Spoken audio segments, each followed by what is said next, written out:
So, when you first started getting into music, Yeah. was it always a dream to come out and break it in America? Yeah. I'm just very lucky that I get to go and play music everywhere, all over the world. You know, very lucky. You know, I wouldn't slit my throat if I didn't get to do it, but, you know, still counting my blessings. And the great thing about this is that you're making music that you yourself want to make, as opposed to having to conform like maybe other artists have to. You know, when you were making this album, putting it together with people like Salaam Remi and Mark Ronson, right? Did you know when you were mastering it for the last time, did you know you were on something big? I don't write stuff that I don't like. I really liked the stuff I was writing, you know. So I just like it. I suppose I was enthusiastic about making it, so I knew it would be good because I was so happy about doing it, so excited to do it. On the first album, you used Salaam. I mean, this is one of the hip-hop great producers of all time, for the entire album. On this album, you decided to split it pretty much 50-50 with Mark Ronson. Why did you want to enlist Mark Ronson? My friend Guy Moot, who runs EMI Publishing, said to me that I should work with Mark. I was really reluctant just because I know I'm onto a good thing with Salaam. Salaam and I are very insular.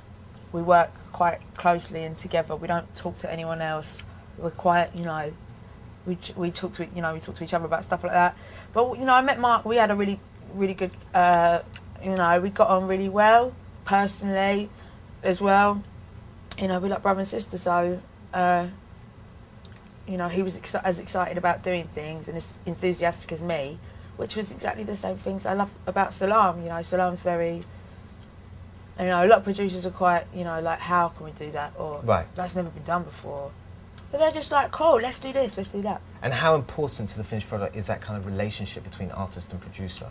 I suppose you need to be close enough to someone to trust them, but not so close that you can't be like, piss off, that's a really bad idea. Right. It's what Mark actually said in an interview. Yeah. That the one thing working with you was that if you didn't like something, you would just go and say, I don't like it. I don't want to waste his time, do you know what I mean? I'm not going to go along with it just because, you know, he gives me puppy dog eyes. Do you ever kind of sit back and think, look, when you think successful female artists in America, you think Beyonce, Christina Aguilera, you think Shakira. These are all very kind of polished images. You know, these girls step out, they're probably ready for the cover of Vogue magazine. But you yourself have come out doing, you know, you've defied convention, not just with your sound, but also with your look. Right? How important is image to your career? I'm not really fussed. I'm very lucky that I got to make the kind of album I wanted to make. That's pretty much it. The rest of it, I'd tell everyone to piss off, so it doesn't really matter, I suppose. Performing out to the US, you're about to play a gig here in just a couple of hours. Is there one track on the album that you really enjoy performing? I love playing them all. I love playing Me and Mr. Jones, though. I love doing, what do I really... I like all of them. Me and Mr. Jones, I have a question. I know you're a big fan of Nas. Was that for Nasir Jones? Yeah. It was? It's for Nas. It's basically me saying about how a fellow I used to see didn't get me in to see Slick Rick, which upset me. Right. But then I think when he didn't get me to see Nas, I just thought, you know what, I don't even like you that much, that you're going to not take me to see Nas. You know, Slick Rick, that's slighting, that hurts. But Nas, you know, that's it's just rude. I sacrifice our friendship for that.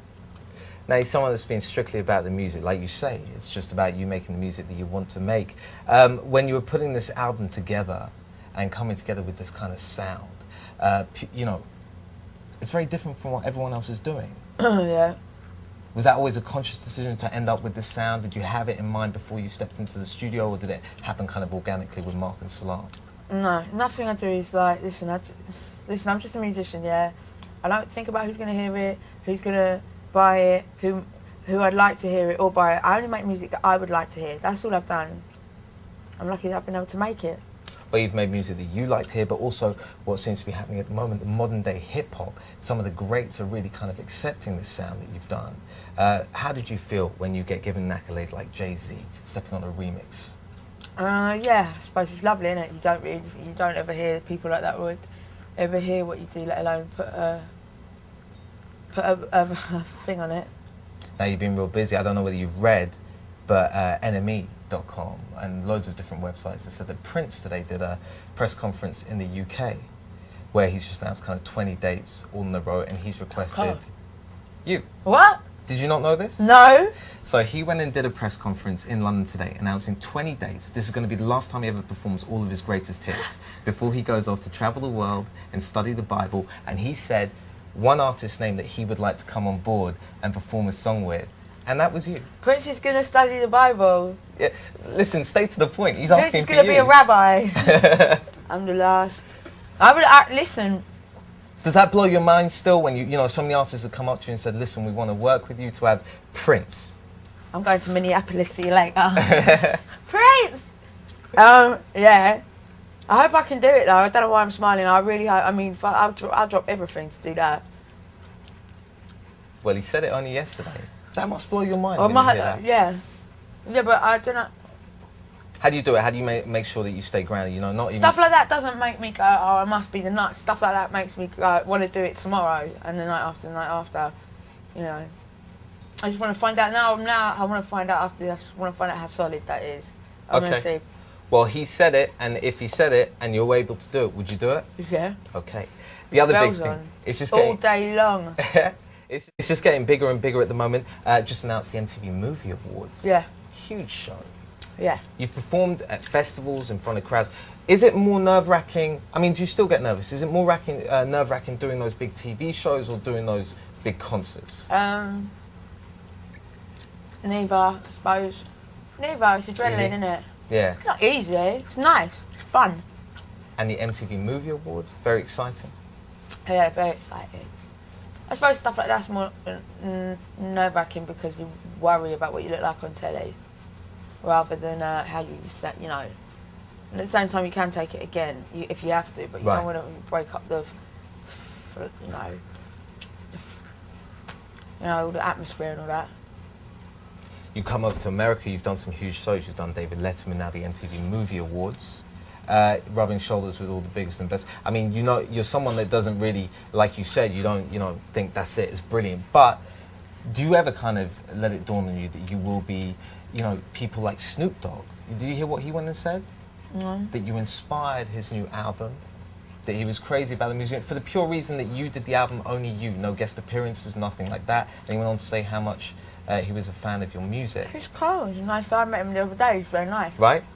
He's really cool. So New York is a good experience so far. I met him on that way, up west. But I met him up west, yeah. I met him in Shepherd's Bush. No, yeah, Upper West Side. Yeah. Or whatever, but yeah. Yeah, very nice fella. Okay. It's cool. It's not like... It's cool. Now you bring people that have been, around you since you were in London. Do you get to bring your other half with you when you go on tour? Is that very important for you? Because leaving London, I guess the one thing you leave behind are family and friends. Yeah, with my fiance, which is nice. Obviously, but I don't really get to spend enough time with him, but it's cool. Is it easy to balance kind of, what is turning out to be a very busy time in your life with having kind of a regular relationship? No, I want to wait on him hand and foot for the rest of my life. It doesn't really go hand in hand. But I manage. Yeah, I'm sure you will. So this album, you're still in the middle of promoting it, playing loads of tracks out there. At which point do you start thinking about your musical direction on the next album? You always working? No, I mean, I've got loads of stuff left over really, so it'll be more the same. More the same. More the same sound? Yeah, I've got loads of stuff left over, so.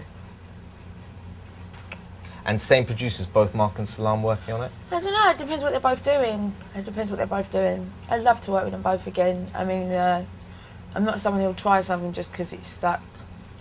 I know what works. I know what I love. I'm not going to meet two fellas who I work with so well. Now, I don't know whether you heard this as well, but Back to Black, when I first heard it, apart from being an excellent song, also strikes me as a perfect song for a Bond movie.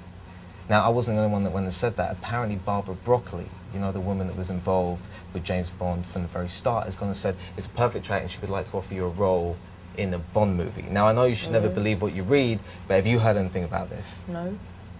Would you ever like to be a Bond girl? Yeah, I'm not an actress, am I? Would you ever like to do the track for a Bond movie? Yeah. Standard, sorry. Yeah. So you would do the track, but you would never appear in the movie? Well, no, never. I'm just not an actress. Do you know what I mean? It can't be true. Nothing that you'd never like to try it? No. Now, we know sooner or later you're going to be shooting the next video Yeah. with David LaChapelle. Yeah.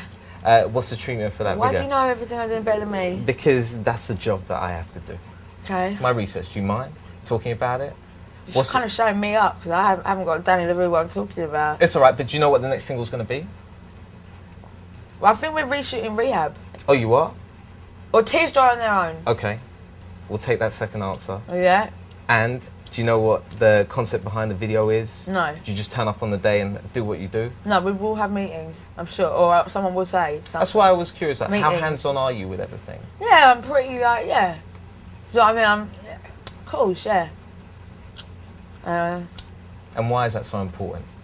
Because I'm quite shy, I'm quite an insecure person. I'm not going to, do stuff that makes me feel like I'm being an idiot. And then getting up on stage, is that something you still get shy doing? No. It's quite exciting. You ever get nerves? How do you calm the nerves? No, it's quite exciting. I don't really get nervous. It's adrenaline. Right. And have the New York crowds, the American crowds, been accepting towards you? Yeah, really cool. Good stuff. Well, look, we wish you the very best of luck with everything. Thank you, baby.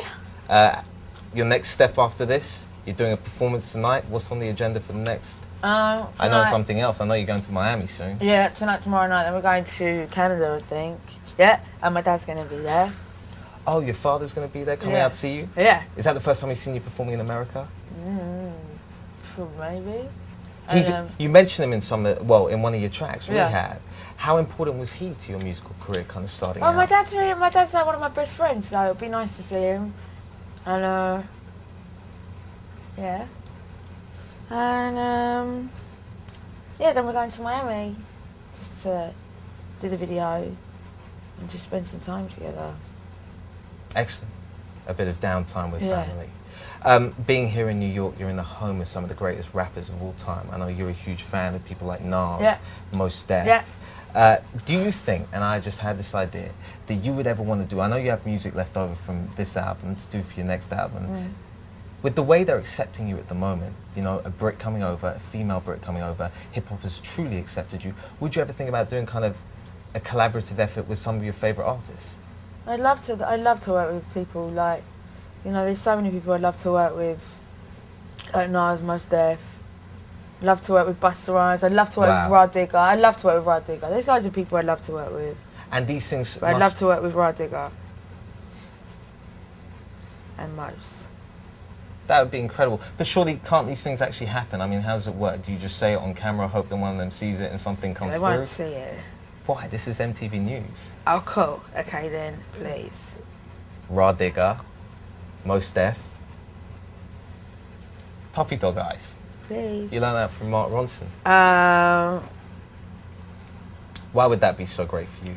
love them. I learned a lot of stuff about. I just learned how to write songs with people like that. I just really like them, and if they like my stuff, then cool. Because you learned what? Hip-hop was what you grew up kind of listening to? Yeah, pretty much. Yeah. Sweet and sour? I mean, yeah, so yeah, if they want to do a track, I'd love to. All right, well, Amy, look, we wish you the best of luck with that. Cool. I hope Raw Digger and Mos Def cool. How could you not? Yeah, me too. Good luck with everything. Cool. Enjoy Miami. Thanks, baby. Enjoy the show tonight. Yo, I will do. Cool. What can everyone expect? If anyone hasn't come and seen the Amy Winehouse show, you say you're nervous, but it doesn't come across on stage. I didn't say I was nervous. Sorry, you say you're shy. Okay, whatever you just said. Yeah. Thank So- you.